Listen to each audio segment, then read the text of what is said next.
Sorry, am I sharing or? Yes, it's fine, Osama. Thank you for your sharing. You can close your file now. Okay. Thank you. Okay. Thank you.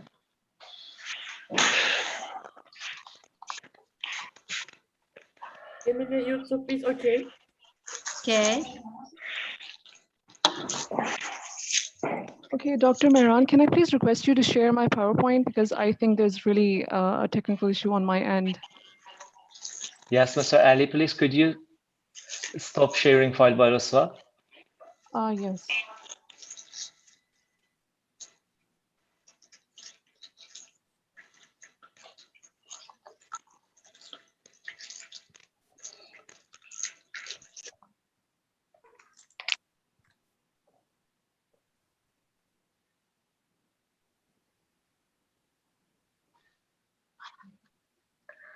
All right, we may start.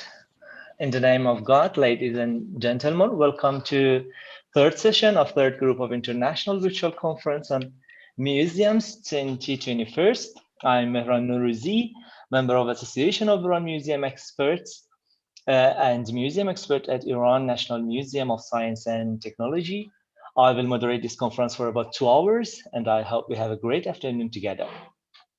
Before starting the main body of conference, let me give my special thanks to all organizers of the conference for planning such a great opportunity for museum experts to deal their knowledge and sharing their experiences together.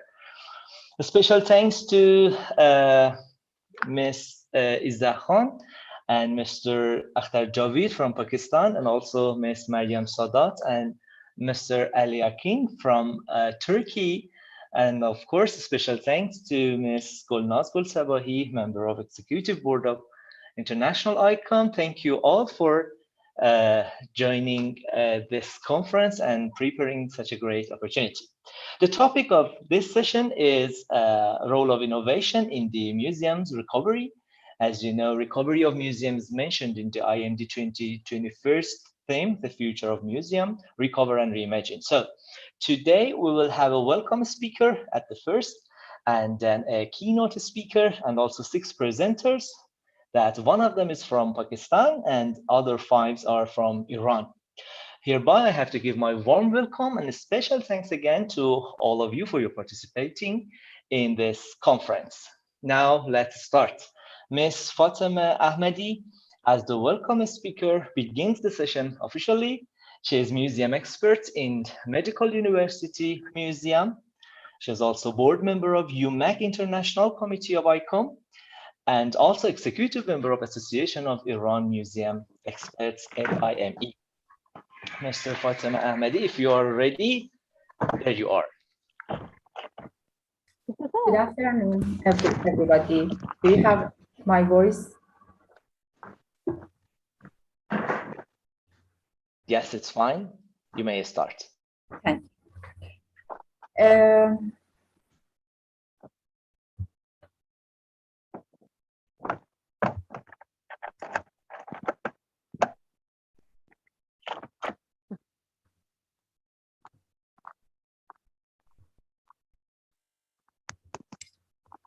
First of all, I would like to thank to organizers of this conference, especially ICOM-Pak and the committee in Turkey.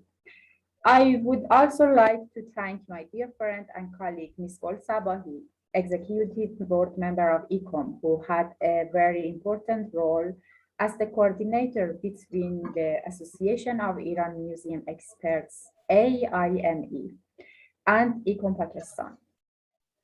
A special thanks to Mr. Cherniam, member of the Executive Board of ICOM, and also thanks to Ms. Asfe Ahmed from the host country. I hope that such the conferences in our region among neighboring countries which have a very long history of science and civilization will be held more in the future. I'm Fatima Ahmadi, founding board member of AIME. This association was initially formed in 2010 in Messenger and Telegram. At first, we all thought that this community is just a group in cyberspace, but then By creating more effective communications between museum experts around the country, this community became more serious and purposeful. I truly believe that museum management is science of communication and dialogue. Yes. Sorry, Fatima, I'm so Yes. sorry to interrupt you. Could you please full screen your screen? Thank you. Cool. Sorry.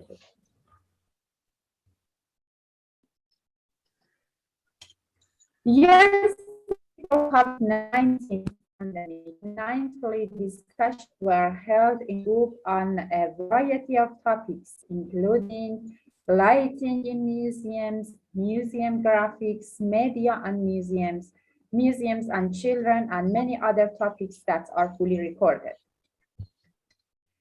As the founding member of this 350 members in AIME, we faced two challenges from its foundation.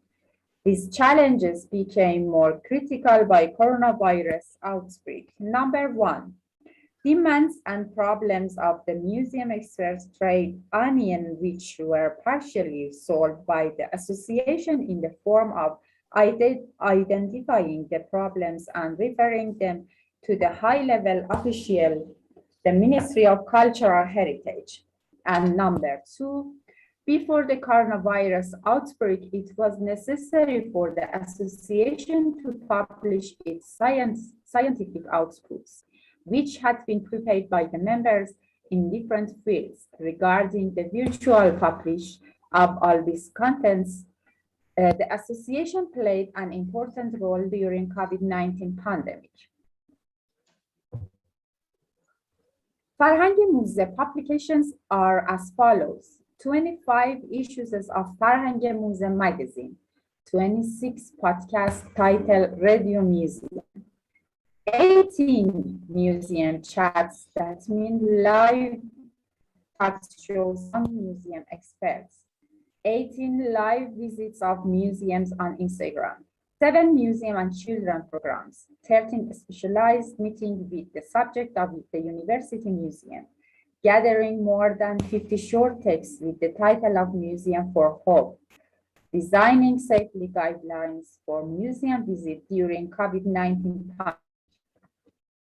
We hope that by providing more appropriate platforms in cyberspace, we will be able to communicate with more colleagues at the national and global levels. AIME is a potential to identify the young generation of Iranian museum experts and participate them in the scientific and specialized activities. I would like to thank my dear friend and colleague, Dr. Mehran Norouzi, who, as the representative of Iran, played an important role in arranging of this program.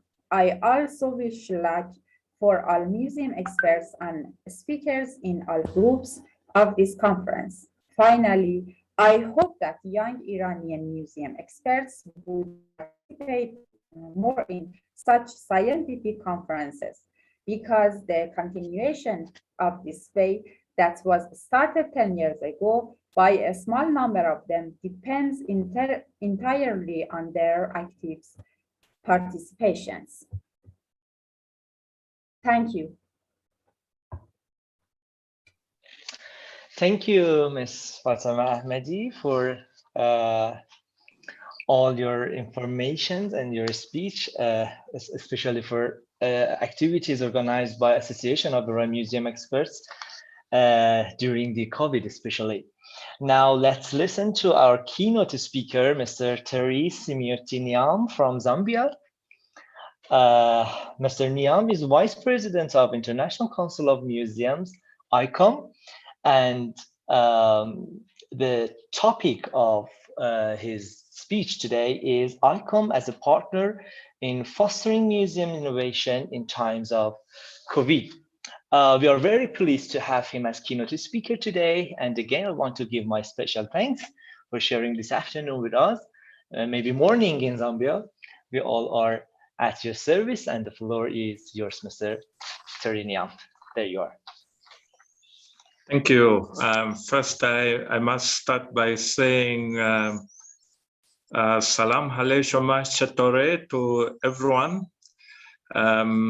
It is indeed a great pleasure for me to participate in this very, very important webinar that has been organized by the Association of Iran Museum Experts. And I have just listened to our colleague here, Fatima, if I say it correctly, to hear the history of AIME in Iran and what you are doing. And I have learned something from there. And I meant also to understand, although it hasn't been mentioned, you must have a good working relationship with ICOM Iran too. And I see also members of AIME are members of ICOM, and ICOM ICs like UMAC. So it is very interesting that you have this great relationship. And I am here representing ICOM, of course, and we want to talk about how ICOM has been a partner for many museums around the world in fostering museum innovation in times of COVID-19.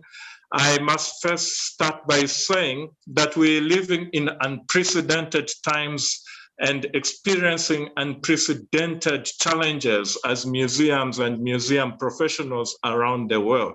And so therefore, there is no one that can say is an expert on how to innovate in our museums to go forward and to conquer and go beyond COVID-19. Actually, what is happening is an aspect where each and every museum is trying ways and means of surviving beyond the COVID-19 crisis. And you may want to think that maybe it is only you in Iran. There's challenges of finances, challenges of workers to come, challenges of colleagues getting sick and sometimes even losing colleagues. But this is an aspect that is happening, including in places like Central Europe. Now, you would want to ask, so what is ICOM doing about this particular aspect? So, well, ICOM is working, is trying to help in several ways. And I must say it's not an exhaustive list that you see, but one of the key things that we're doing as ICOM is to act as a clearinghouse in the sense that we want to bring together, to collect information of how other museums and museum professionals are managing to operate beyond and within the COVID-19 pandemic era, and bring all this right up to our website at icom.museum, which some of you may have already visited. And also, ICOM is been doing many surveys to monitor, first of all, the effects of COVID-19 and also to see how. And we have been collecting and sharing, of course, global initiatives, and some of which most of you are doing and have seen already. We have been doing like you are also doing right now, which is important for people to share information, share ideas, share challenges, and also share solutions of how best to go forward. And going forward also as ICOM, we want to create opportunity for young museum professionals to also share knowledge through training, which I will talk about a little bit later at the end of this particular webinar. So I talked about making like a clearinghouse, and if you go to ICOM website, we have created a platform where we're talking about COVID-19, and there you find many aspects, recommendations of how you can reach out to your public, how to ensure there is security for your collections. And of course, we also gave some guidelines, not exhaustive ones, of course, because we operate in different museums around the world, different cultures, but there was some guideline that was given of things to consider if we want to open our museums to the public. And you find all such information is there, and it's there for free for people to look at, for people to adopt and adapt according to what they're experiencing. We have done many webinars talking about COVID-19, its effects, how to be resilient, how to go on beyond COVID-19, and many other things. And also, I have just mentioned, and I will go quickly into the surveys that we have done and just give brief summary for what has been happening on the world scenario in terms of COVID-19 and how it has been affecting our museums around the world. And these surveys, data and summaries of these surveys that are done also are found on our website, and they're easily accessible. Now, coming quickly to the surveys, the three key goals why, as ICOM, we wanted to do this, first of all, was to identify the primary risk factors that have been raised because of the pandemic, and also to monitor the evolution of the crisis. And so we did 2 surveys last year, and we did the 3rd survey this year in the period of April-May, just to see what was happening with the operations of museums around the world, and certainly to also compare data in different regions around the world, how museums were getting affected and the changing trends that were happening. And so there on the screen, you will see different aspects, especially regarding to how museums were changing. When the first survey was done sometime early last year, you will see over 94% of museums around the world were changing, and much later in the year, we had also a second wave, and museums also had opened, some were closed. And so during the second survey towards the end of the last year, we had about 18% of museums that were closed completely. And when we did the 3rd survey this year around April, as I mentioned, almost 27% of museums around the world were open. And below there, you see a chart showing different levels of what happened in different museums, whether people were working on site or not, or they were on paid leave or laid off in different aspects of museum operations, and in the different periods, 1st to 3rd survey. And right at the end there in circle, you will see that different museums, according to surveys, had between 5 to 9% of their museum employees being laid off in different periods because they could not sustain them during the COVID-19 crisis. So such has been the effect. And I just mentioned right at the beginning that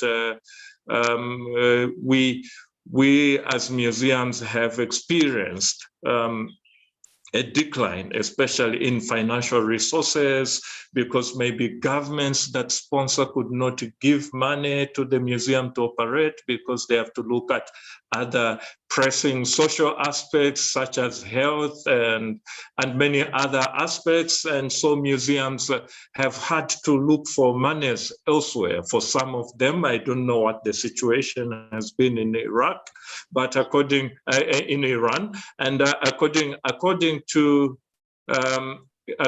to other people and other museums, others have been able to find emergency funds and access them, but also others have not been able to find or access any form of extra funding, or whether emergency tax policy from government, or maybe monies given either from government or other sources to pay employees their salaries, and so on. And so you see from the last part of the table talking about access to forms of financial support, in the second survey, over 50% people said we could not access any form of resources. And in the third survey, that 6% said we could not access. So you see the change in percentage dropping is that maybe many museums started to innovate and find ways and means of making ends meet.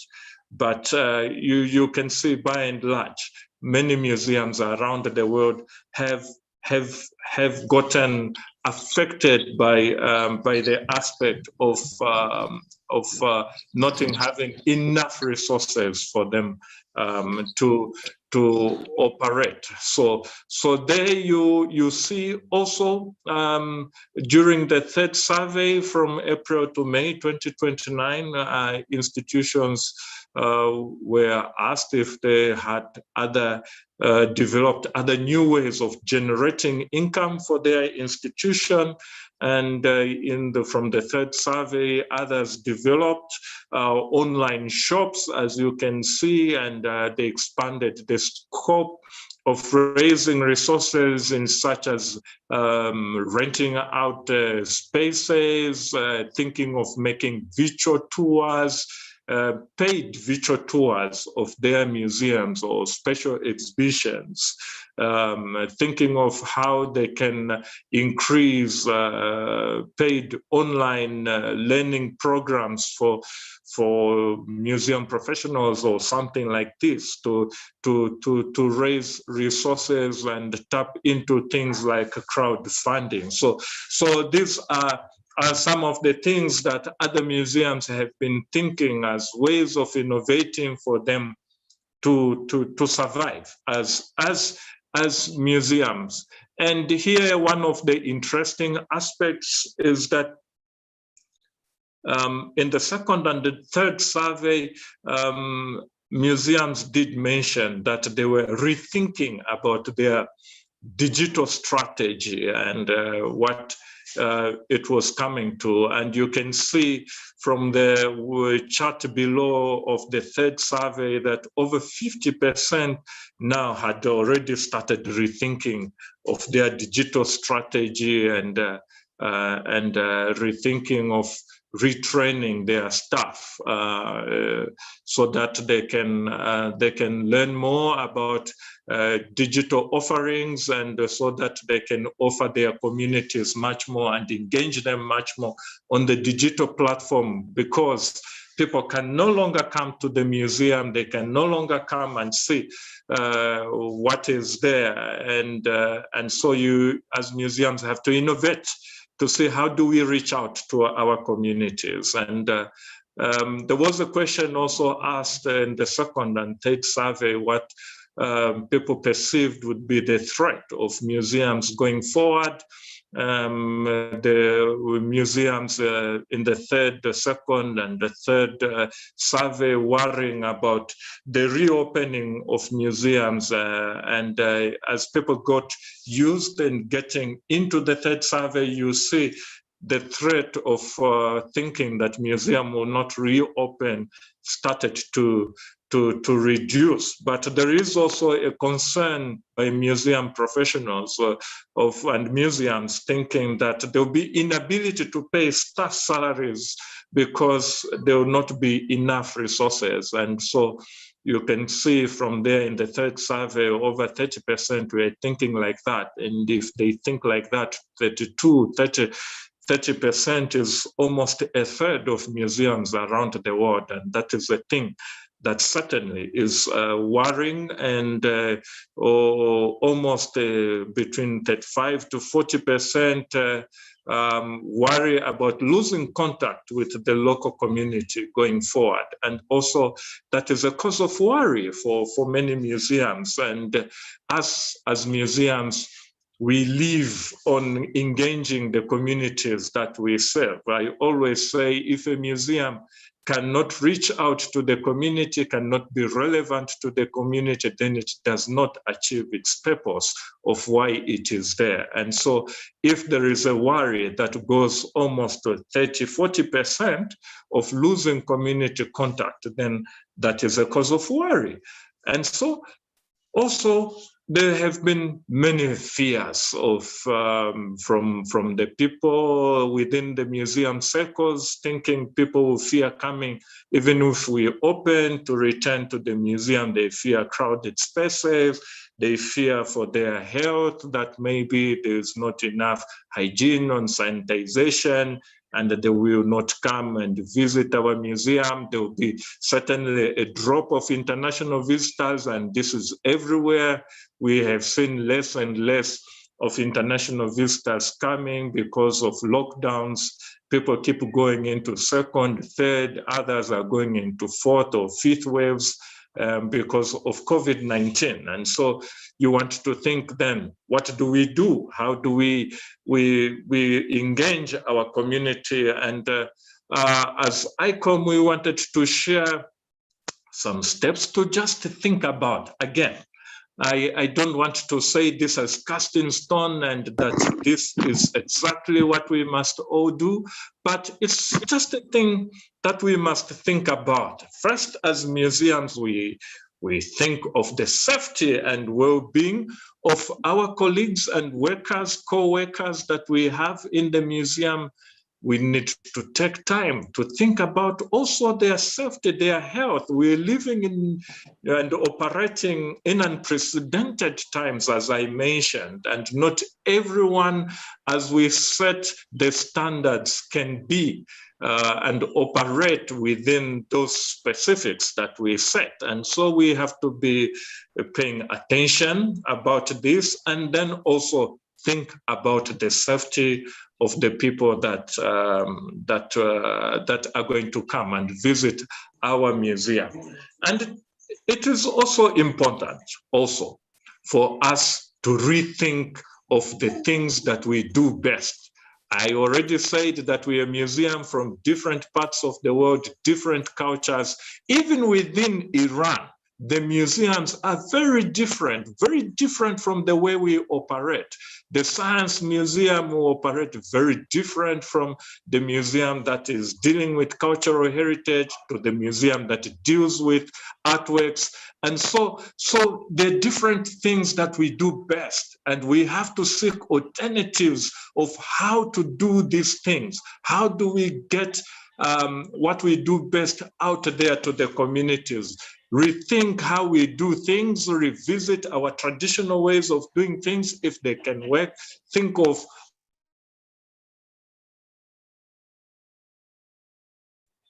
ahead and being innovative.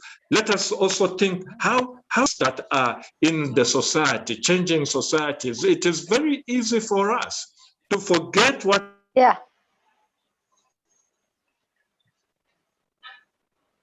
is exactly happening around us because of what we are now experiencing. People are now experiencing. Sorry, one interruption, I guess. People are now experiencing hunger, poverty because of COVID-19. There is probably social injustice. Maybe women are being abused, and all these things that happen as ripple effects because of COVID-19 and the lack of social support that is there. So how do we as museums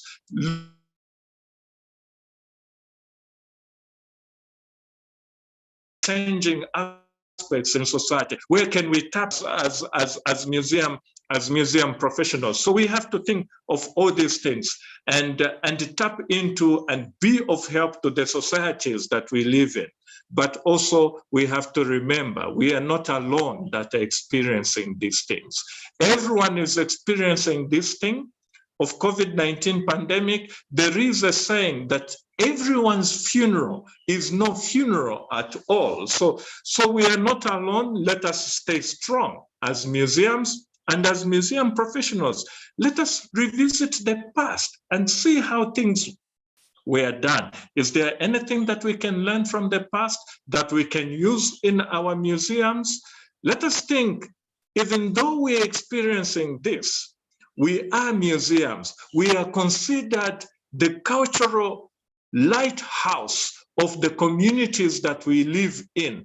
How do we document the crisis? Are we documenting the crisis in our own spaces as Iran, in the communities, how it is devastating the communities, what measures are being done for people to be resilient in these times, the aspects that are being used by Ministry of Health in trying to find COVID-19. Are we collecting these? Are we collecting the stories? Are we collecting the stories of the local people, the poor people out there, so that we can keep them for posterity and show to our future generations what we experienced? These are things that we have to think about. Let us think of staying united. Let us capitalize on our experiences. Let us not just think within our circles as museums. Let's think outside. What are other people doing? Other international organizations, UN, United Nations organizations doing about COVID-19. Let us check and see what they do. What can we adopt back in Iran, in Pakistan,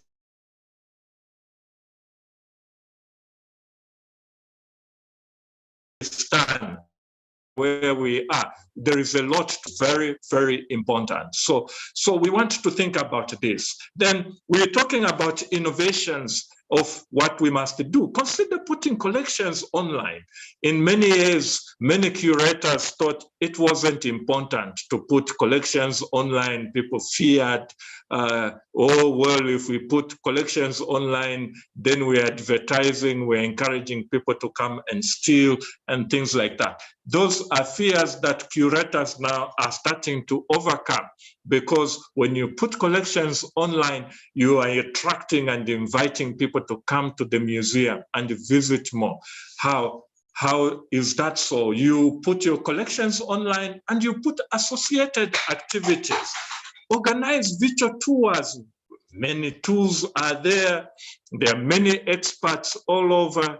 You could do Facebook Live, Instagram, use Twitter threads, podcasts, and many other tools that are there, hashtags that can be used and explored. Not many people are using them, not many museums have used them, but they are there. How do you do it? As museum professionals, we have so many around the world, and there are many people that are willing to help out to do this, so that we can engage and remain relevant to the communities that we have. So we compare and think of many other things. How can we make contests? How can we make competitions? How can we bring out objects that we can encourage people to think about the museum, reconnect with the museum, and engage them so that we can stay relevant, and so that that fear we talked about of the 30 and 40% that we need to re-engage, who are at the threat of losing, we can keep them out there. So always check what other initiatives museums around the world are doing, and reach out to their communities. There is no harm in reaching out to museums that we see and think are doing great, and asking, can we do this? How can we make it better? Museum professionals are always ready to learn. I see that I'm running a little bit out of time. Meran, give me just another 2 minutes or so, and I will make my conclusions. So I talked about webinars.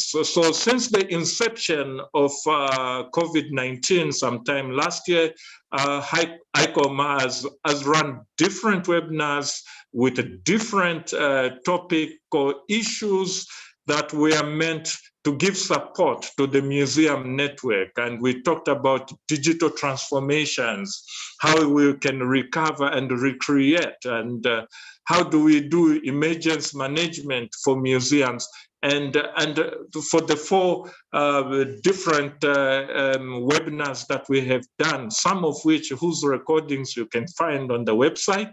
If you have time, we're supported mainly by the French ministry, and we had over 4,000 participants that took part in there, and some of the feedback we got was great, that are now leading to other initiatives that we would like to do.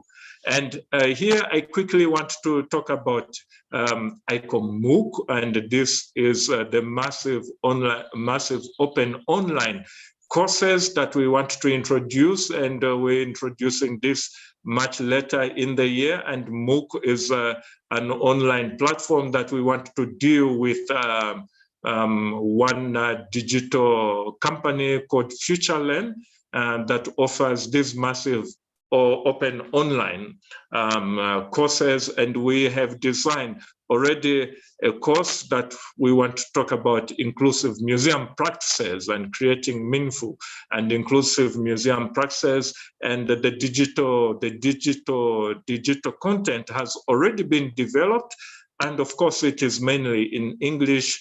Maybe AIME would like to have the content translated into Arabic or Iranian or whatever language that you'd feel fit. If you would want to do that, feel free to contact ICOM, and I'm sure the content can be provided, and so that you can share with young museum professionals in Iran. So this is it, and that is me, and that's what I wanted to share. And I want to say to everyone, Mamnunam. Thank you, Mr. Torinian. It was very informative and valuable. Some participants asked me to your permission and your allowance to share your charts with others, if it's possible. Yes, that's fine. Thank you. All right, again, thank you. And from now on, this conference will divide into 3 subtopics, and each subtopic has 2 speakers. First subtopic is museum visitors and innovation. As you all know, one of the main important factors for such conferences is sharing experiences to each other. Now we are pleased to have our next speaker from Pakistan to hear more from about their experiences. Ms. Oswa Ahmed is curator in AIME Heritage Foundation. The topic of her speech is museums in the face of COVID-19, accessibility, policies, and cooperation. Ms. Oswa Ahmed, the floor is yours. I can, first of all, can everyone hear me, please? Yes, it's fine. Okay, that's great. I'm just going to share my screen.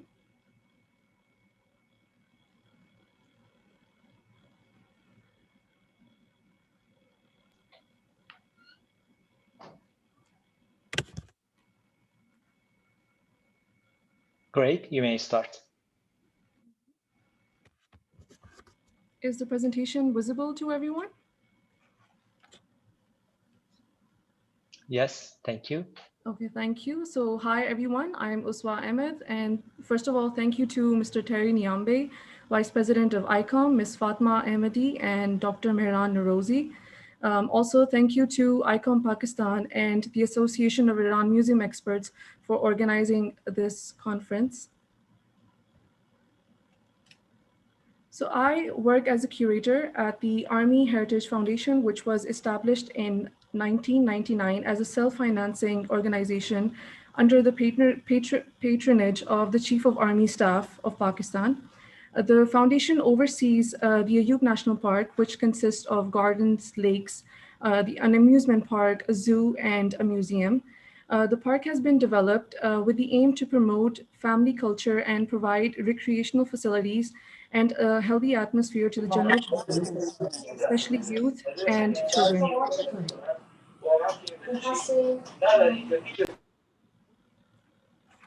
Is someone's audio on? I think there's some crosstalk in between. Yes, I would like to ask all participants, dear participants, to mute their microphone during the speeches. There you are. Thank you. So the foundation also oversees the Pakistan Army Museum in Rawalpindi, which was initially established in 1961 on a small scale in a warehouse to preserve and chronicle the glorious and rich history of the Pakistan Army. In 1993, a new building was made at the same location, and over the years, the museum has undergone renovation and changes in the layout and design of the galleries. So the role of innovation is quite significant in the recovery of museums. Innovation in the areas of accessibility, changes in existing and newer policies, as well as cooperation within the museum community can pave the way towards recovery and planning for the future. Museums that were innovative in their ability to engage with the wider community during the pandemic were much more successful in moving towards the phase of recovery. Just to begin, I think the impact of the pandemic crisis on museums was quite severe worldwide. Last year, when the first wave of COVID-19 struck the world, museums were one of the sectors that greatly suffered from the impact of the pandemic crisis. Museums were forced to close, workers were laid off, and the running cost for some of the museums was difficult to bear, leading to permanent closure. While it is sad to mention that in developing countries, the lack of resources has held the process of digitization even more, as museums were very much handicapped due to the lack of funds, professionals, IT equipment, and a stable internet connection. As a result, museums could not reach their maximum potential in the wake of closure due to the quarantine policies. The pandemic has also created a new working environment, one that is restricted by COVID-19 rules and regulations. Museums that have opened or preparing to open are opening their doors, but to a limited number of visitors and limited museum hours. This has led to a fall in the revenue and has limited the interaction with visitors within the museum space. So before the pandemic crisis, museums were mostly focused on the development and betterment of on-site public offerings, including education, public and cultural programs. As a positive outcome of the pandemic is that it helped museums and museum professionals to formulate new strategies and policies to cater to a much bigger and ever-growing museum. So most of the museums across the world were quick to respond to the pandemic and took the opportunity to keep the community engaged while their doors were closed for an unforeseeable time. The Rijksmuseum in Amsterdam, the Getty Museum, and the Metropolitan Museum, to name a few, were some of the museums that challenged people globally to recreate famous works of art from their collections by using everyday objects, household items. So the challenge was inspired by an Instagram account between art and quarantine, and the challenge was also famously hashtags as at the stay home challenge. So I wanted to share some two interesting examples or responses to the challenge. These responses in a time of uncertainty provided a sense of humor, distraction, and community, bringing thousands, if not millions of people together to create and enjoy works of art during quarantine. Now that the museums are beginning to open and people are eager to get back, the health and safety of visitors is significant in providing a great visitor experience in line with the COVID-19 health and safety guidelines. Museums are working in upgrading the museum experience and adapting the physical spaces at least 6 feet between displays and exhibits by considering change in the existing design and layout due to the health and safety guidelines. They are creating more open and safe spaces for visitors. The usage of signage and audio sounds in museums has also proved to be useful for visitors to navigate on their own through the museum. Sharing my own example at the Army Heritage Foundation, we have been working on expanding our outdoor spaces with more displays and have worked on tailoring our programs and activities to meet the requirements of a new in a new working environment. Most of our museum programs and events prior to the pandemic were held on site. The pandemic was a time of opportunity that forced us to think outside of the box and plan and develop programs that could be facilitated outdoors for visitors and even to the safety of their homes and within the reach of their handheld devices. A concentrated effort was made internally by the museum team for developing a digitized strategy to reduce the barrier between public and the museum. So now we have made our on-site events and activities accessible online through live broadcast and coverage of events on our social media. So to attract the museum visitors back to the premises and also to create interactive and engaging experiences in the outdoors, we have developed a few cultural and history programs. One of the leading programs launched this year is the Museum History Comes to Life program, with characters from different eras depicted in the museum, walking around and interacting with the public in the form of a live performance. This has provided visitors of different age groups to experience history in a new way. The program is currently scheduled for weekends and over a limited working hours. The pandemic has further revolutionized museum offerings in the form of digital distant learning through digital platforms. Largely, museums have adapted to a digital policy centered on building a digital identity to not only digitize the museum collection and archives, but also to accommodate to a wider audience and a new form of visitor experience. So for example, one of the largest museums in the world, the Louvre Museum, digitized around 482,000 works of art completely free for people to explore online.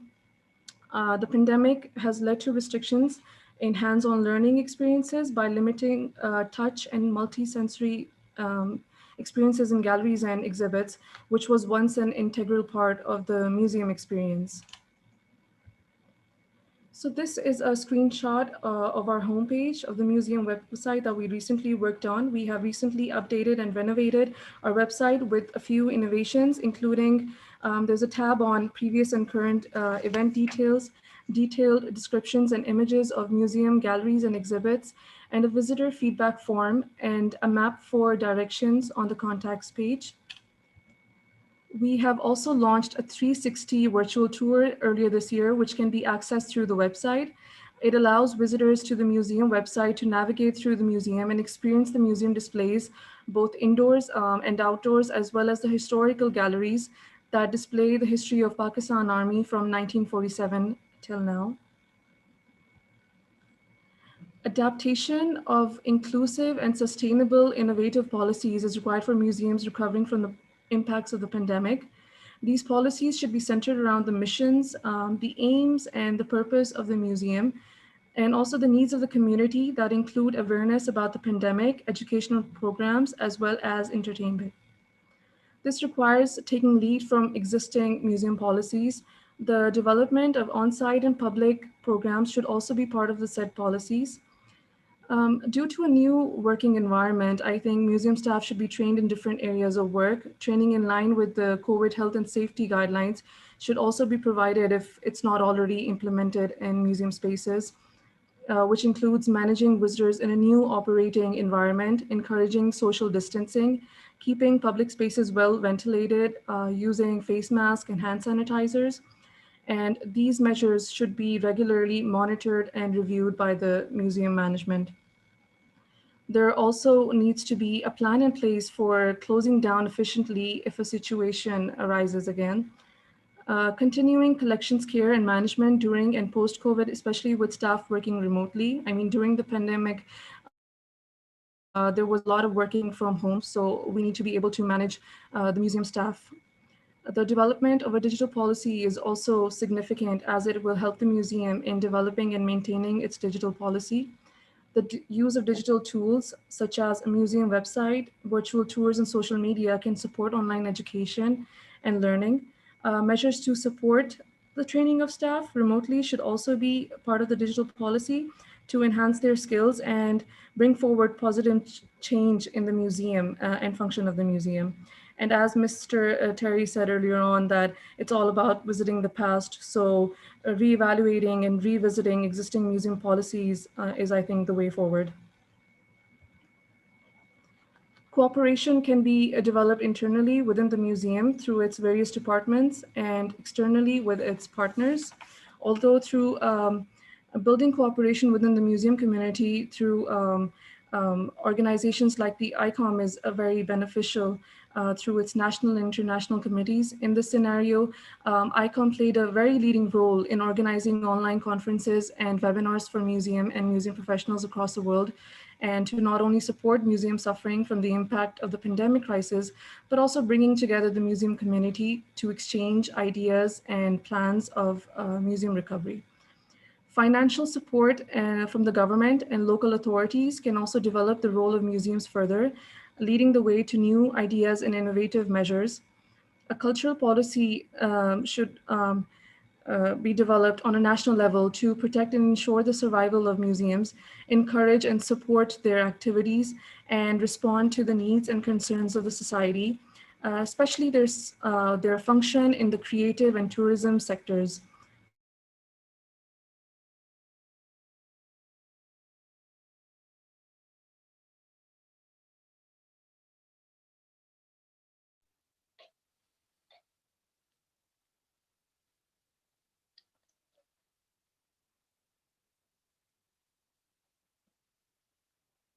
Miss Usma Ahmed, we are missed your voice and your video now Sorry. and your sharing file. Can you Should reshare your I file? go over the slide again, or can I go on the next one? You may start sharing again your file if your speech has Oh, okay. any I more didn't know I things. got disconnected. Sorry. It's okay. Is my presentation visible? Not yet.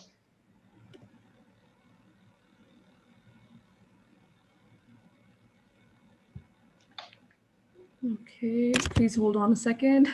Don't worry, it's okay.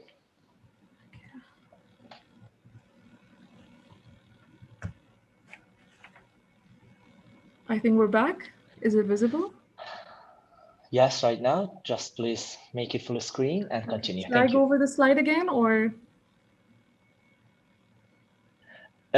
Is it your last slide? You mean it's finished? Yes, I just have one more. It's okay. You may continue. I don't know where we disconnected, sorry.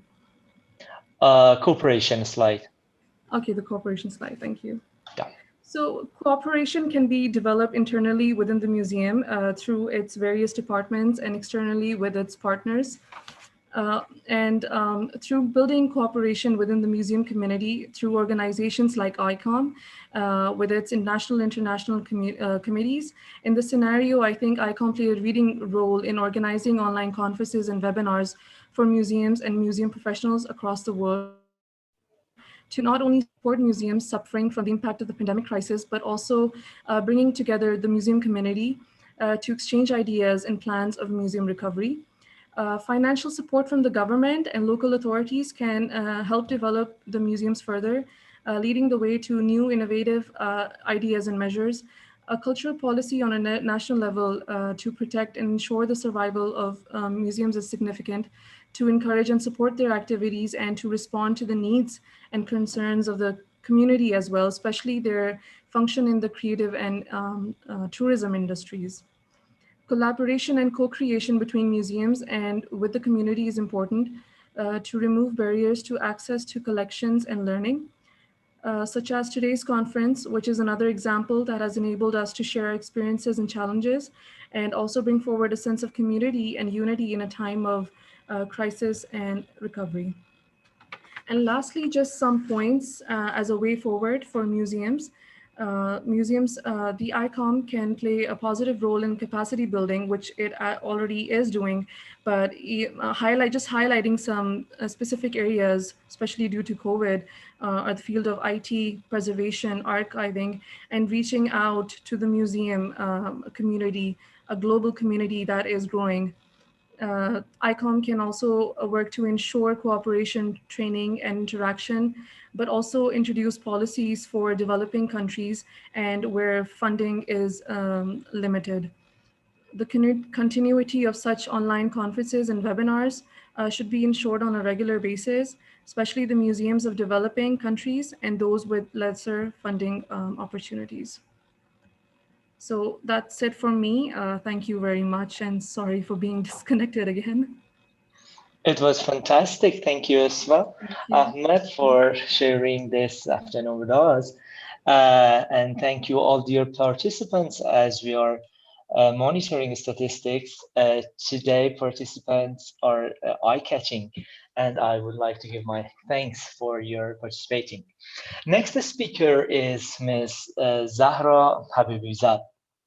She is Master of Museum Studies from Tehran Art University. And she's also curator at Contemporary Visual Arts of Pasargad Bank Museum. And also she is the author of the book Eco-Museum, Human Environment, and also board member of a Soman Neotech company. Her topic is digital transformation. Today's obligation, tomorrow's factor for the survival of the museums. Ms. Habibizad, there you are.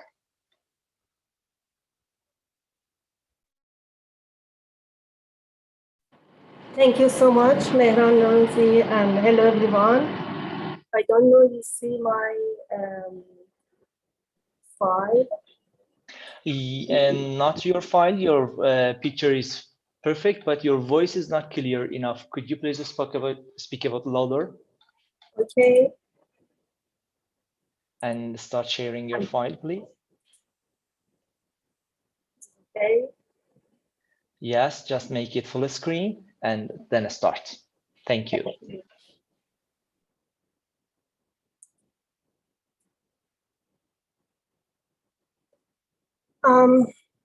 My presentation, as Mehran said, is about digital transformation, that is today's obligation and tomorrow's factor for the survival of the museums.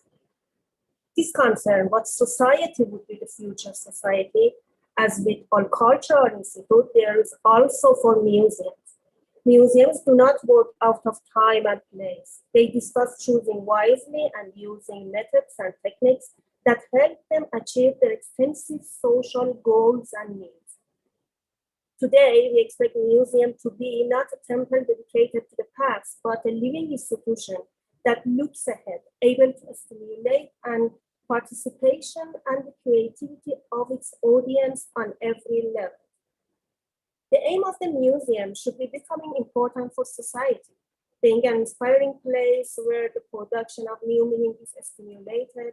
And as you know, the advantage will be total of the individual and of the entire community. What will happen to museums when digital technology shows its full potential? What features will the museum of the future have? How will it seize the opportunities offered by digital innovation? Today, digital transformation is no longer a mouth-filling and cheap term, and in every sense, it has been changed into the main factor for the survival of different businesses. Museums today need to create a sustainable future. This means taking care of their core assets and collections, but also ensuring the museum continues to be relevant and valuable to future generations. Technology, therefore, has a wider role to play in reaching the connected consumer and researcher. Going digital is not just about installing a mobile app for a certain product or about digitizing collection at a museum. It is an end-to-end process that looks at the entire relationship with the audiences. Despite the ubiquity and visible impact of digital transformation and resultant new digital business models, Museums and cultural institutes have so far paid surprisingly little attention to these developments. Digital transformation is what's happening to organizations as they adapt new and innovative ways to be based on technological advances. It's the process of fundamentally changing something using digital tools and describe adapting technology and potentially cultural changes to improve or replace whatever existed before. Digital transformation isn't a product or solution to be purchased, but it affects everything IT touches in every industry. We feel technology's absence or malfunction more poignantly than its presence. Our world is digital, and we expect technology to work for us seamlessly. Most of the time it does, but when technology doesn't work for us, we feel its absence the most. That's why museums have to invest in technology that serves employees and consumers alike in ways we expect. Clouds, mobile apps, and stuff as a service require many types of storage, analytics, automation, and management.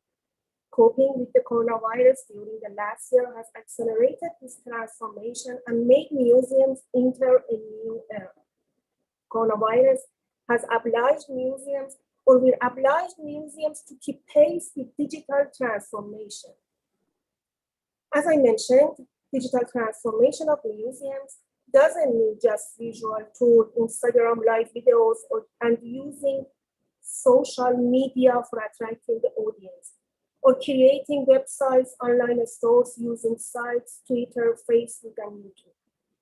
It means heading for technological revolution and eliminating the humans such as artificial intelligence, cloud computing, smartphone applications, Internet of Things, data analysis, and big data. We can claim digital transformation when these technologies, business models, stakeholder experiences, such as consumers and employees at the organizational level, and citizens at the national level, and our operational process are positively turned. This concept means a dramatic change, not a gradual improvement. As George Rusterman, distinguished scholar of MIT University, puts it, digital transformation means changing the caterpillar of the organization into a butterfly, not merely turning it into a faster caterpillar. Digital transformation is considered by many experts in the field to be more of a human challenge than a technological challenge for organizations. Numerous studies by leading management consulting firms show that the most important obstacle to the success of digital transformation is digital culture and skills. If you still believe that digital transformation is just a shit word these days, I have to say with regret that you are greeting your end. We are at the beginning of the road. How museums are fundamentally changing and the role that the digital revolution can play isn't yet fully understood. The strategy of digitalization isn't yet a priority for museums managers or is a lie hidden in books. Users are no longer just consumers of cultural products, but they are becoming active subjects of content production. The museums of the future either will be a collective work or will not exist. It will be developed and co-created with the larger communities, which will support it and share decision on it. The task that museums are now expected to carry out on-site and online is sharing inside and outside collections and various content generated by artifacts. Museums need to go over and beyond their primary target audiences and look at the bigger picture of what audience needs. For example, WhatsApp wasn't created by a telco company, or Instagram wasn't developed by a camera manufacturer. Technology have given us new tools. From now on, museums do not need just digital strategies. However, they need to be transformed into new organizations. This means creating a modern career and having new approaches regarding modern technology. It is very important to instill greater confidence to all museum staff about the digital world, especially among those who do not hold managerial positions and aren't engaged in activities related to new media. Many of these people use technology in their private lives, but they aren't used to doing it at work.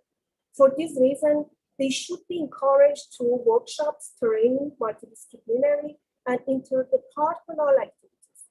The creation of transversal work teams that involve different departments is very useful and creates greater synergy between professionals of IT, communication, curatorship, and teaching.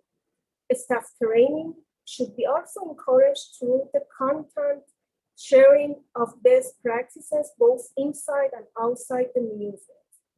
Using digital platform is essential to have a constant dialogue with the outside world and within the cycle of content. The goal is to create more and more established networks going even beyond the museum industry to include, for example, strategic partners such as software and hardware developers, universities, or centers for technological innovation. Based on research that looked on job over the next 10 years and the experiences I personally have had the last 2 years, working with a creative startup team in the field of digital content, can be mentioned that the most active and efficient future museum would be the museums which have a new design based on digital transformation features, have a technological platform based on up-to-date technologies, recognize and implement content management properly, have new audiences based on digital transformation indicators, and have business partners who understand the concept of digital transformation and can participate in the museum transformational process. That was me. Thank you so much for your attention and for your time. Thank you, Zahra Habibizad. It was very great and informative. Thank you for your sharing this kind of information with us. And next one, we will go to the second subtopic right now. This subtopic is called Museums, Communication and Innovation. And Ms. Dr. Yasemin Hosseini will present her speech about innovations of museums for children during their visit. She is PhD of Tourism, Cultural Tourism from University of Girona, Spain. Ms. Hosseini, we are at your service.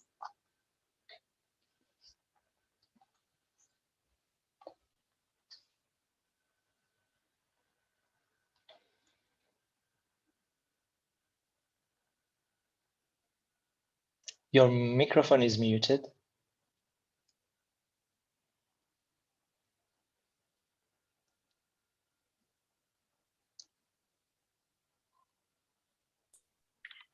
Let's try again. So sorry for. All right. It's okay. I know.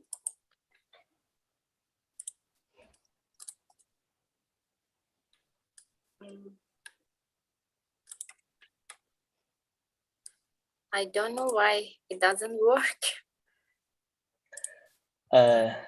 First, open your file, then start sharing. And don't worry, if you faced any problem, we can share your file. Okay.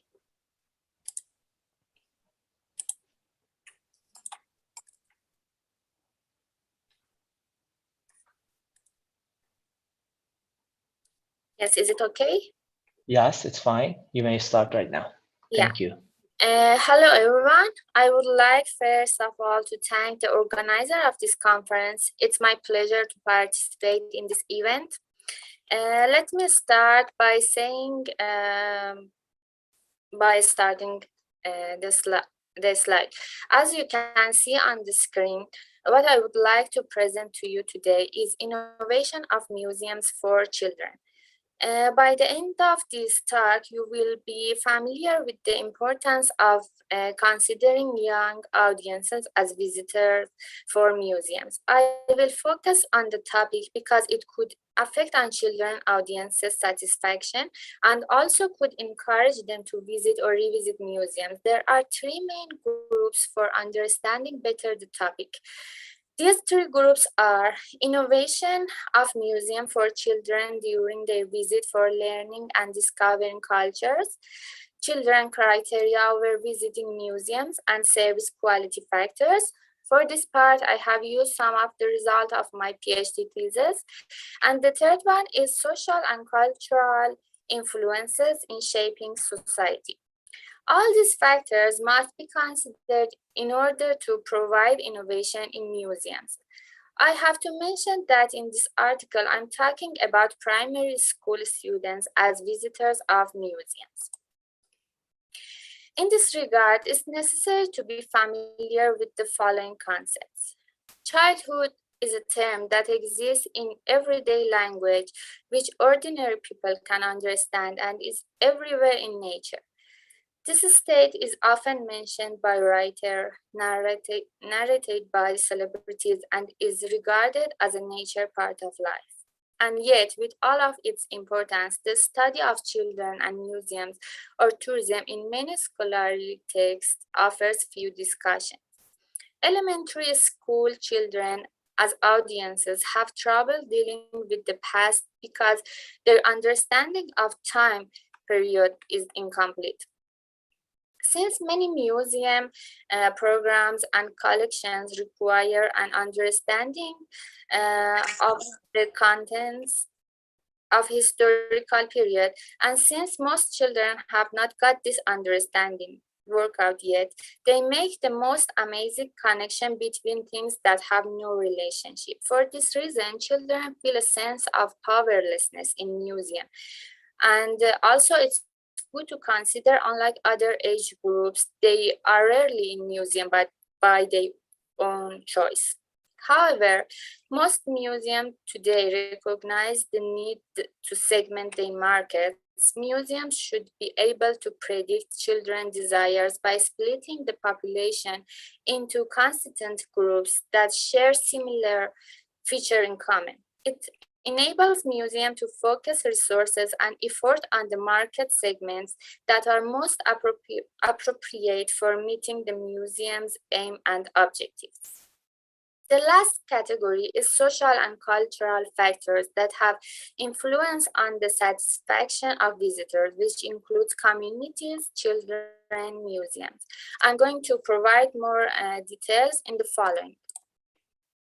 The necessary information regarding the children's activities discussed in this work is collected through field visit and PhD thesis questionnaires in Golestan Palace Museum. In this paper, different kind of information is gathered and evaluated in order to conclude a discussion. Based on purpose of the study and due to proper facts, a mixed method has been chosen based on the quantitative method and qualitative method and service quality theory of a bigger investigation, which was my PhD thesis. As I explained, for this purpose, these three factors, namely innovation of museum for children, children's criteria, and social cultural impacts have been studied. This article shows innovation of museum for children could be effect on children visit.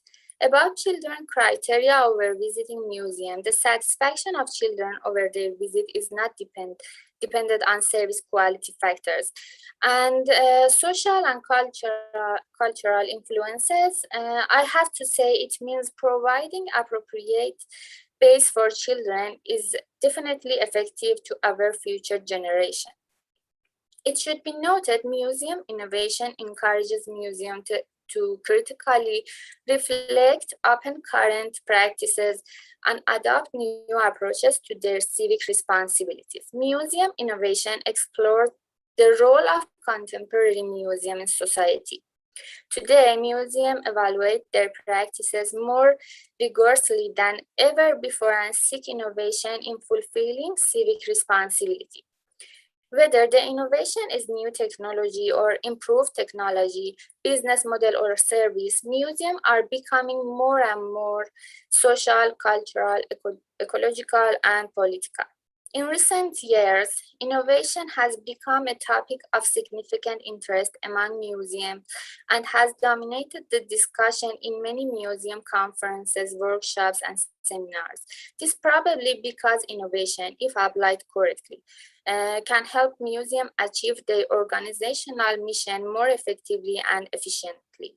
In business, innovation is an important part in the process of creating value proposition in any organization. I have studied about service quality factors related to the children visit, and I have found out that this model is not appropriate to children. It has many different reasons. For the most part, adults tell children what to do. Adults have control while children wish that they did. By offering children choices during museums visits, such as allowing them to choose a work of art on which of focus, educators can give them some feeling of power and command over their museum experience. In addition, museums programs for children could focus on only a few objects of interest to them and present ideas about those objects that are relevant. A selective and limited focus will foster in children a sense of mastery and comment in a potentially strange and overwhelming setting, and will increase the chance of their really understanding the ideas behind the words and objects. Children remembered most about visit to museums when there were multiple visits. When the teacher linked the visits to the school curriculum by embellishing the unit with many classroom activities and group projects, and when there were opportunities for children to exercise choice and personalize the experience. The museum activities that allow children to interact socially with one another, talk to one another about what they were seeing, and engage in related learning experiences. In a suitable museum for children, all these needs must be considered. It should also provide heating, cooling, air conditioning, and lighting.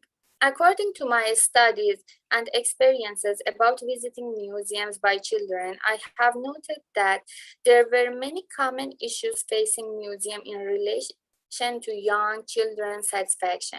The findings are organized in three areas: children, communities, and museum. About children, I have spoken before, but I would like to mention as visitors, children connect more readily to museums if their personal characteristics are taken into account by the adults who accompany them. In addition, children learn through reflecting on their activity and require an adult or peer with whom they may discuss their opinion. With the scope of community, there are two main institutions that care for children: the family and the school. Broadly conceived, the school community in this research consists of children primary school. Families and schools are the first groups who utilize the museum as a place for excursion with young children. Those families and schools who bring children to the museum clearly understand there is some distinct advantage. Based on my observation, I have found that there is a pressing need to build a bridge between the community and museum, a bridge that will link children, their families, and school to the museum in collaborative process. In my exploration, I have found that museums were willing, even eager, to build children into their programs. But I also found that cultural places such as museums need to change in some ways. In relation to the design of exhibits for young children, it would appear that there may be excellent results if a collaborative team, such as curator, education officer, academics, designer, policymakers, or publicity works on selection, design, implementation, and evaluation of an exhibit. However, various limitations such as time or budget could potentially inhibit the ongoing process from achieving the highest benefits.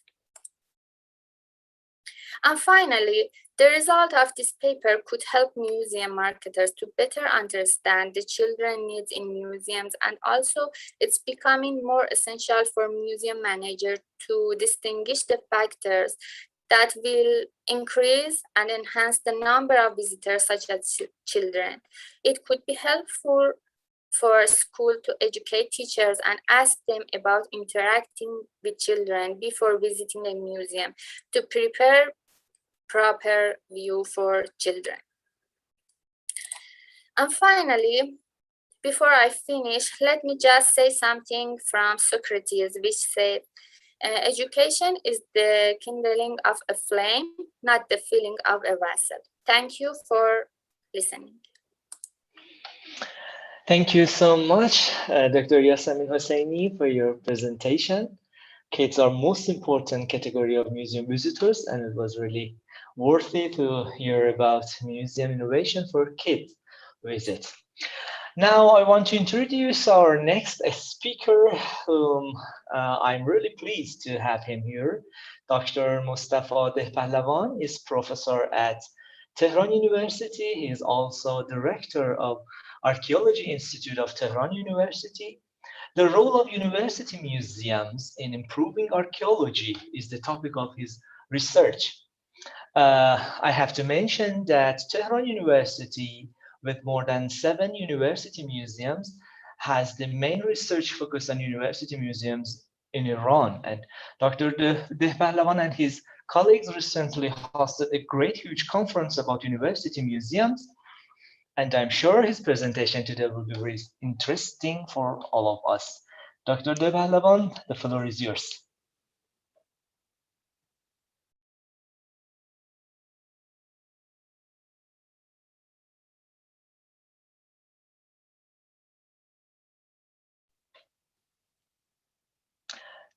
Dr. Dehpahlavan, sorry to interrupt you. Your microphone is muted. Please unmute it. Yes. Okay, sorry. There you are. Thank you, Dr. Nauruzi. I check it here. Okay. Good afternoon, everybody. Wishing good health to all the museum curators and experts in these difficult times of the outbreak, the coronavirus. And firstly, thanks to all the organizers of this international virtual conference on museum, ICOM Pakistan and COMI Turkey, and my colleagues in Association of Iran Museum Experts. Let me start my lecture's title as the role of university museum in improving archaeology. Firstly, let me definite archaeology. We have so many definitions about archaeology. I selected 2 important definitions of archaeology. Archaeology, the scientific study of material remains, such as tools, pottery, jewelry, stone walls, or bas reliefs and monuments of past human life and activities. Archaeology is the only scientific method of cognition or understanding the past of human societies. Archaeology enables us to know how the people of the past treated each other and their environment, which is very useful in understanding the history and the environment. By theorizing, archaeologists use scientific methods and theoretical concepts to study cultural artifacts and remains and discover human history from the most distant time of living being to the present. Archaeologists tries like a detective to link information together in a way that provides knowledge and description of past societies. Modern archaeology not only discovers, arranges, and explains the past, but also interprets the artifacts and cultural remains. In fact, archaeology is an effective discipline that establish a coherence between practical excavation, theoretical description, and interpretation.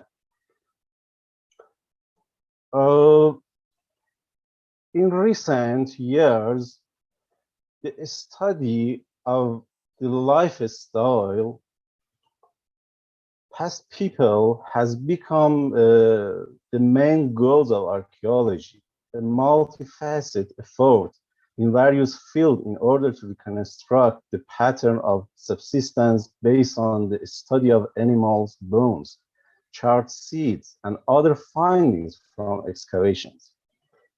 Archaeologists rely on environmental information, animal bones, plants, remains, even human excreta, tools, and so on human findings to reconstruct the method of preparing and producing food which were used by the people of the past. Today, archaeology follows new areas of human life, such as paleontology, paleoclimatology, genetic, paleoparasitology, paleopathology, forensic, zooarchaeology, archaeobotany, archaeometallography, ancient metallurgy, perceptual archaeology, social archaeology, political archaeology, and so on, detailed branch of archaeology. To work in these fields, archaeologists must enlist the help of experts and researchers in fields such as physical and cultural anthropology, medicine, chemistry, metallurgy, geology, natural geography, botany, veterinary, sociology, and so on, scientific branches. Thus, archaeological knowledge has become a complex knowledge for a correct and scientific understanding and cognition of fateful events in the history of human life and its impact on modern societies, and providing prediction of events and future destinies of societies in today. As conclusion for this short lecture, universities are the best place for experts for different disciplines to study human being and the findings and their living environments. And the result of this achievement are presented and displayed in university museums. Archaeologists can work, study, research with researchers and multidisciplinary researchers through this achievement, establish a serious relationship, and provide an introduction and arrangement and ground for the development and improving archaeological knowledge as an interdisciplinary scientific discipline. Thank you for your attention. In final speaking, I must say we need multidisciplinary cooperation in university museums and all of museum are at work. Thank you. Dr. Nourouzi and other organizers for this important international conference. Thank you, Dr. De Pahlavan. Thank you for your short but enough informative and great presentation. Now we have to go to the third subtopic, museums and societies. The topic of first speech is staying in touch, the role of IPTV in interconnection between society and museums during coronavirus pandemic in Iran. Miss Negar Sagarchi, I think somebody else is unmuted. Could you please mute your microphones? Thank you. Yes. Ms. Negar Sagarchi is one of the best curators in our country with plenty of valuable experiences. She is manager of traveling exhibitions at Malik National Museum. Ms. Sagarchi, we are waiting for you, please. Thank you, Mehran. Hello, everyone. Thank you, ICOM Pakistan, Commit Turkey, and AIME, my colleagues, for this opportunity. And thank you, all previous presenters, for such informative presentations. As my time is so short, let's get straight to the point.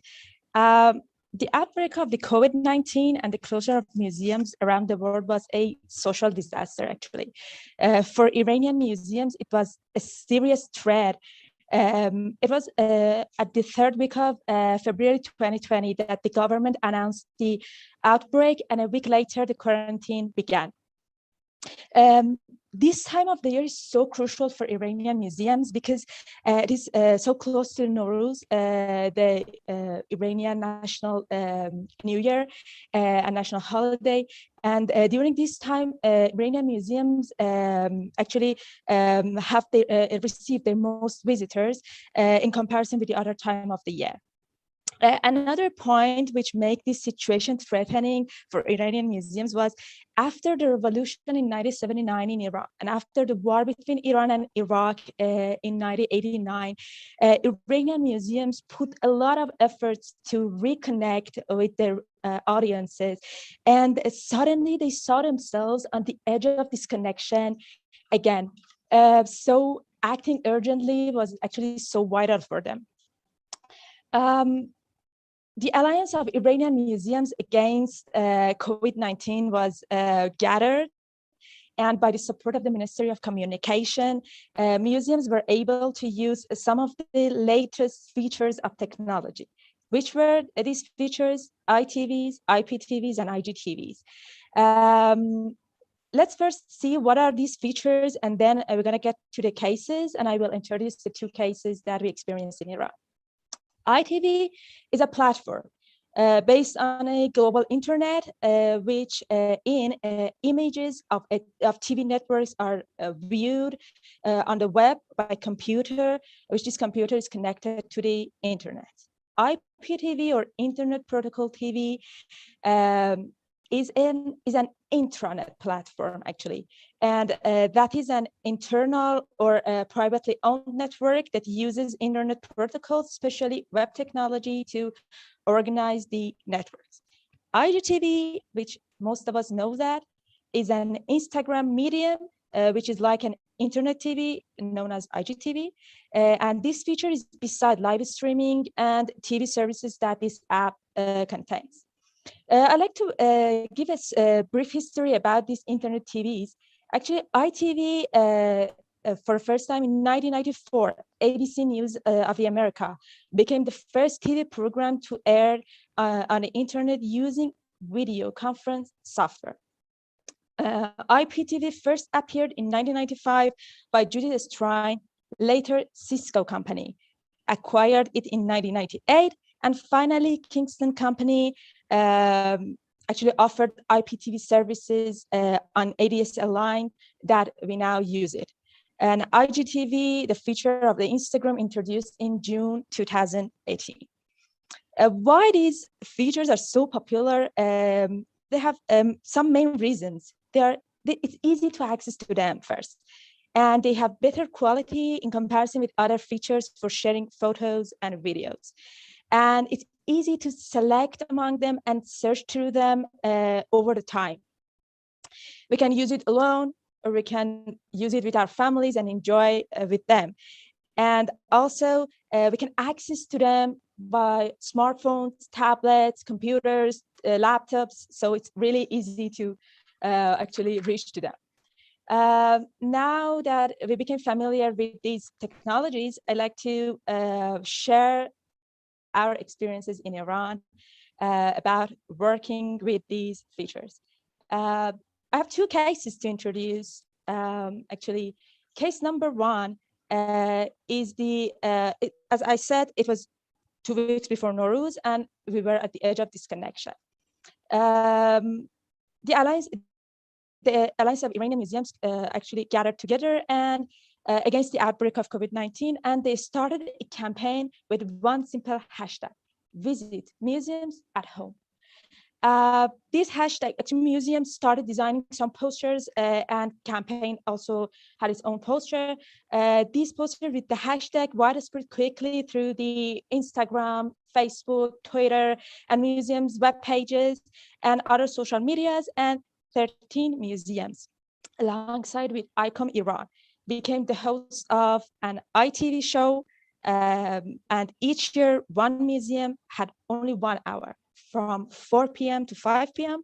to hold a tour via Apparat, which is a national ITV in Iran, as well as ICOM Iran's Instagram, actually the IGTV part, and national that museum, which was the host of the day, that museum's official Instagram.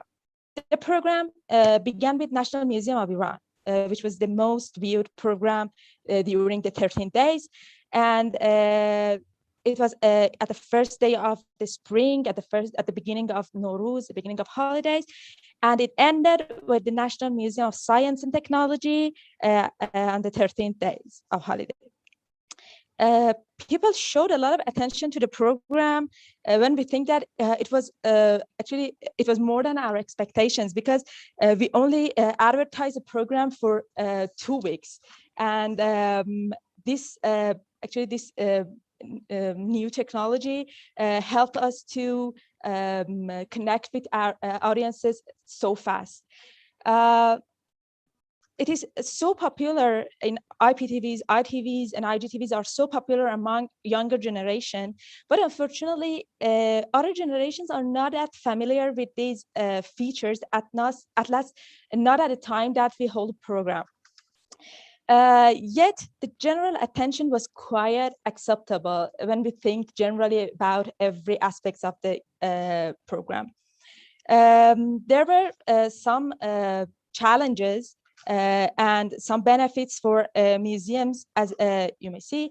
The pros of the program were the ability to integrate these networks with the social pages of museums in cyberspace, make it possible to search museum programs over time through the internet, providing video services based on cyberspace and playing pictures and videos, computer-centric and mobile-centric access, and interactivity and reflection of ideas, which the last one was so important for us. So people could give us their feedbacks, and we could know which programs were more important for them, or which one were the most visited program.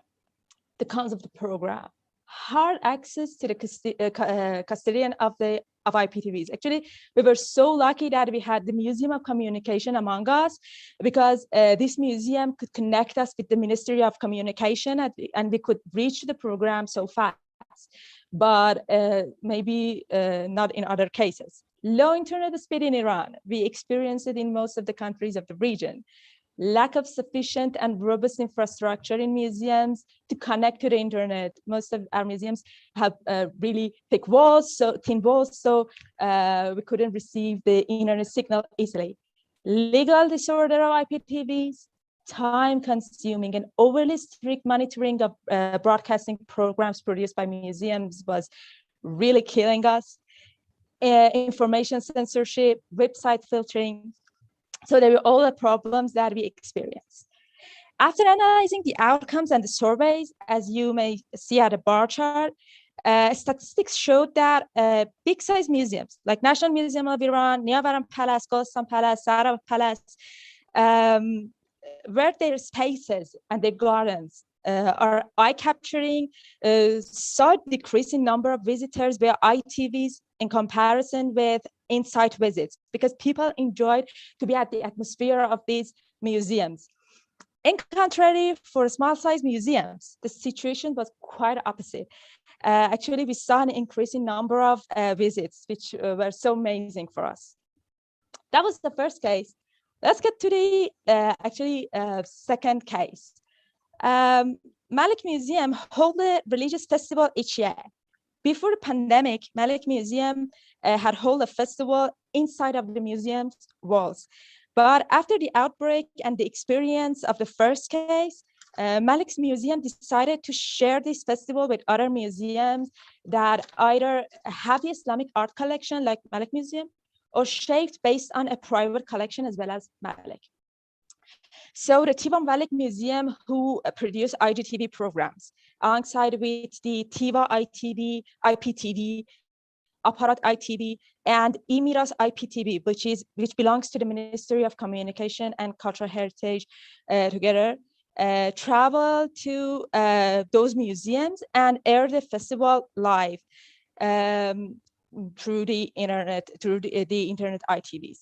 Museums beside Malik Museum participated in this program normally actually experience low number of visitors, because visitor couldn't actually access to them easily.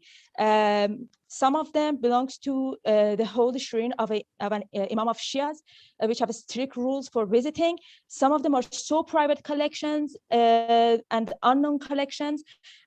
So it was a really great opportunity for visitors to visit them via internet TVs or IPTVs.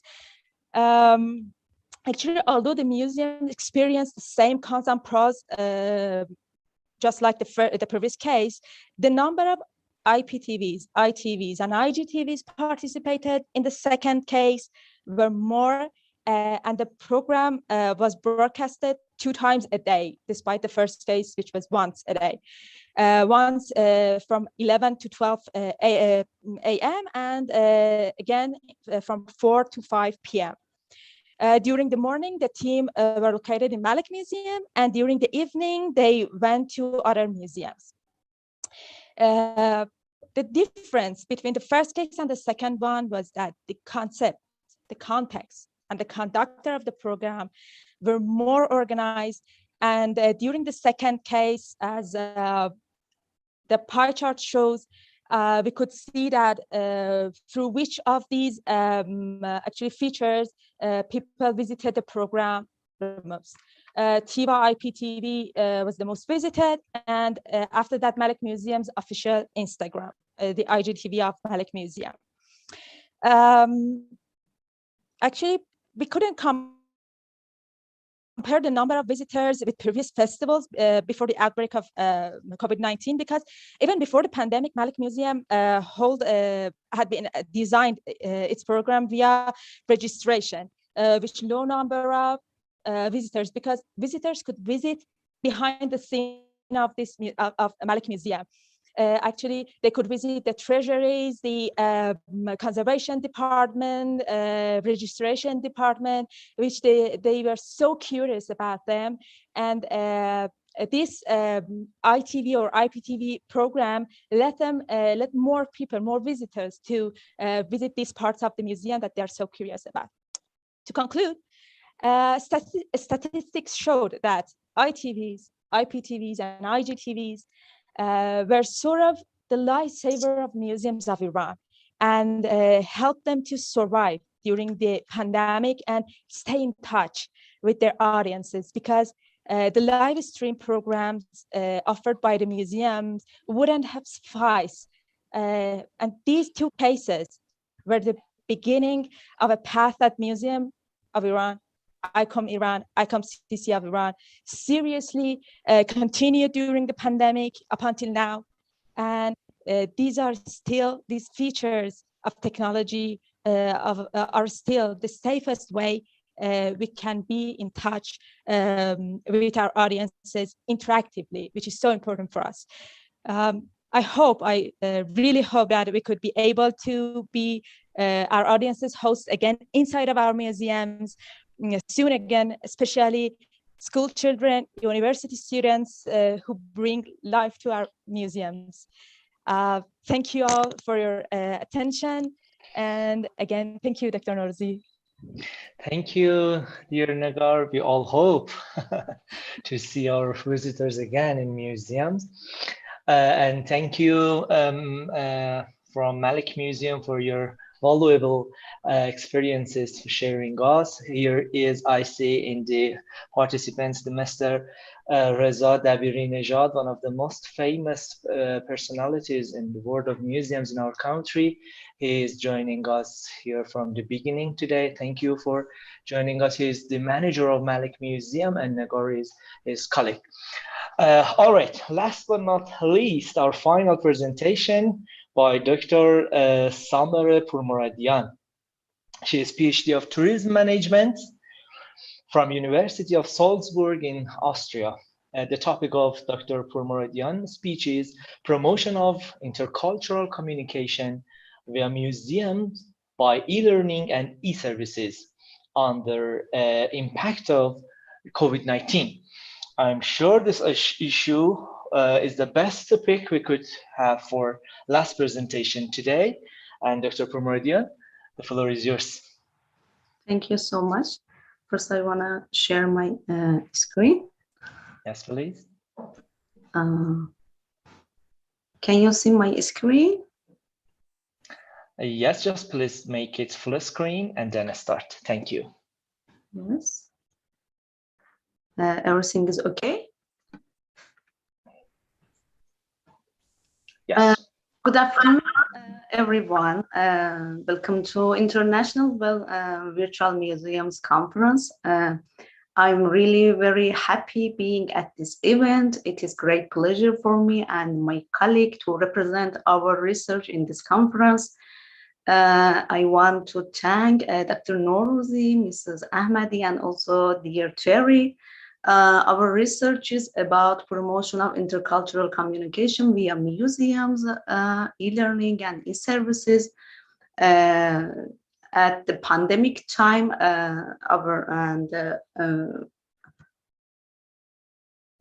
now we have our introduction here.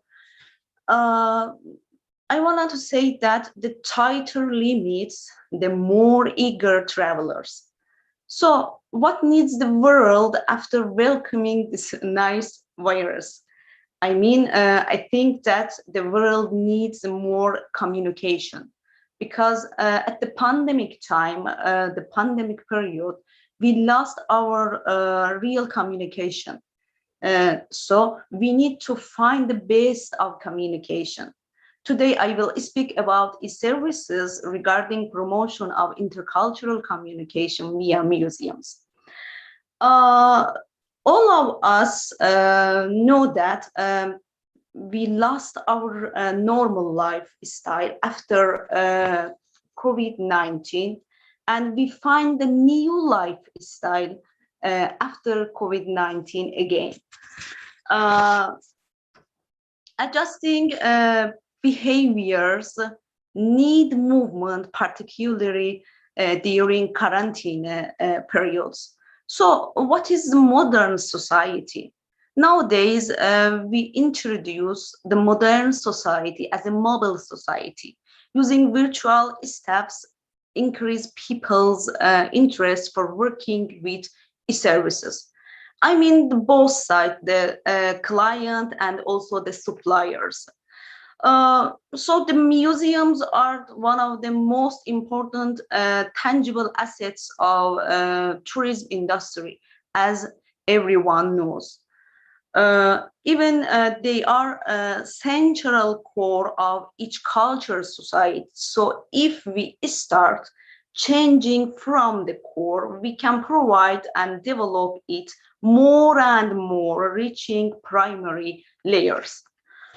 Here we have the advantages of developing virtual museums. For example, the providing cognitive benefits, wonderful pleasure for both sides.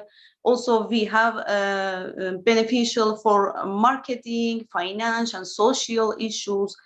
With low production costs, we have the money earning, and also we have time spending, and also the most important thing, intercultural communication.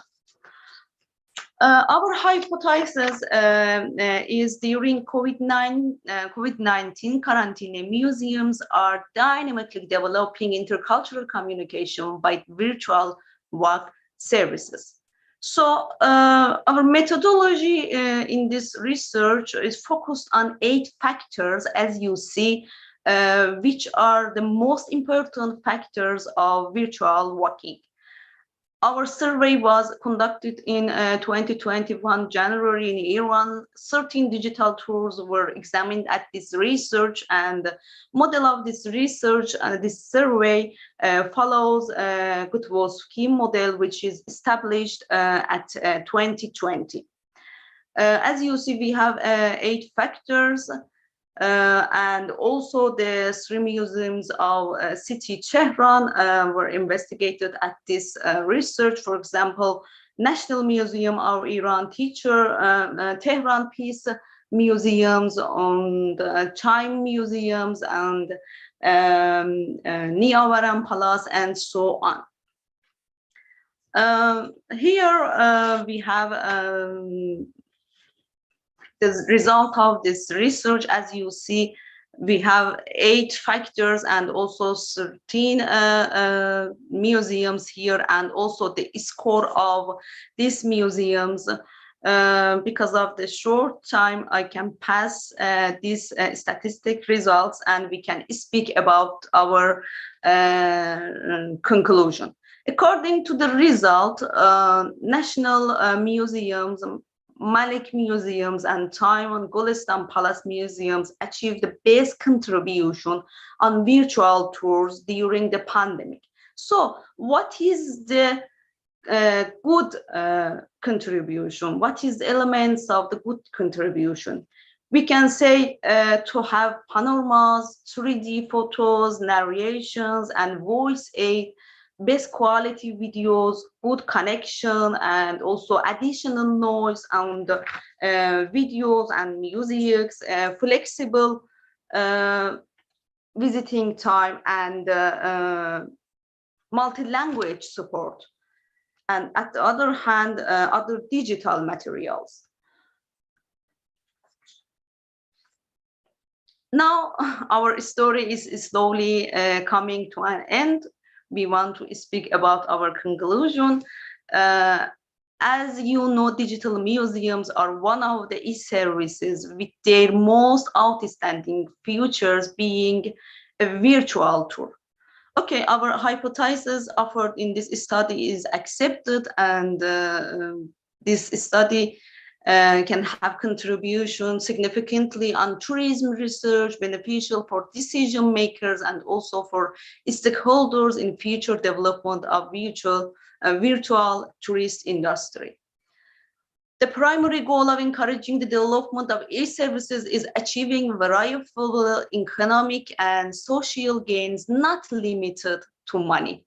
I want to say digital museums and e-services are cultural promoters regarding the ICT museums turned tourism destination that is open to the public.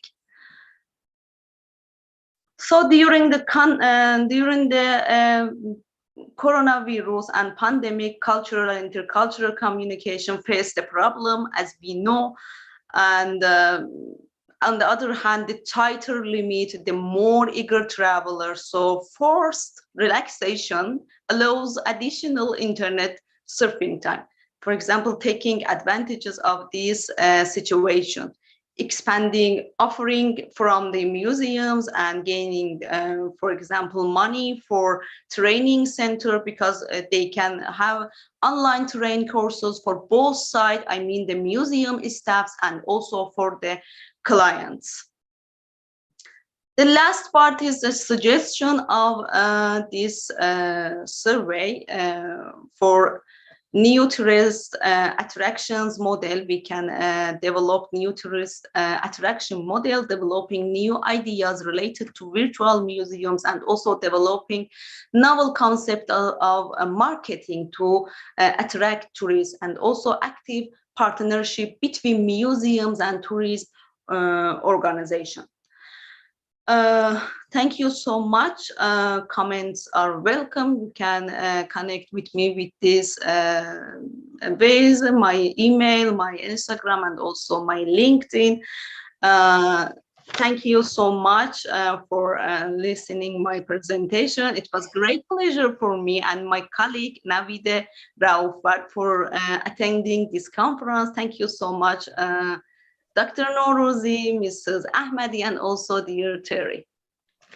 Thank you, Dr. Samere Pourmoradian, for your presentation. It was very nice.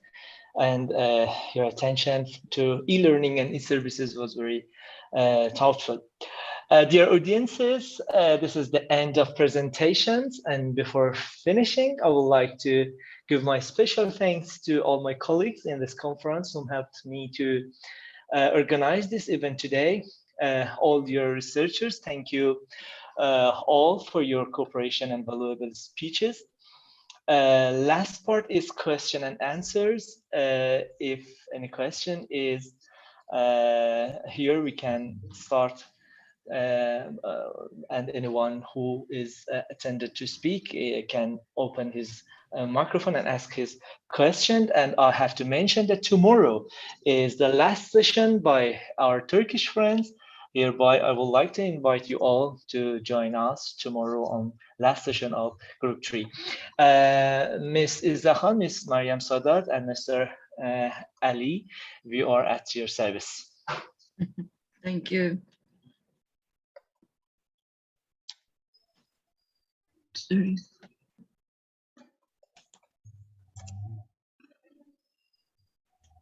Thank you so much, Dr. Mehran. Thank you. It was really an informative session. Thank you so much. Thanks to all the speakers, keynote speaker, moderator, and our technical team from QMID. Thank you so much. Thank you. Thank you, Thank you. Mehran, Thank you and all. thank you very much for all speakers and keynote speakers. See you tomorrow at the ICOM Turkey session. Yeah, see you tomorrow. Bye-bye. Bye. Your hand, Bye. please. Bye. See you again. Bye-bye. Thank you and bye-bye. Yeah, thank you. Bye. Bye. Thank you, everyone. Bye.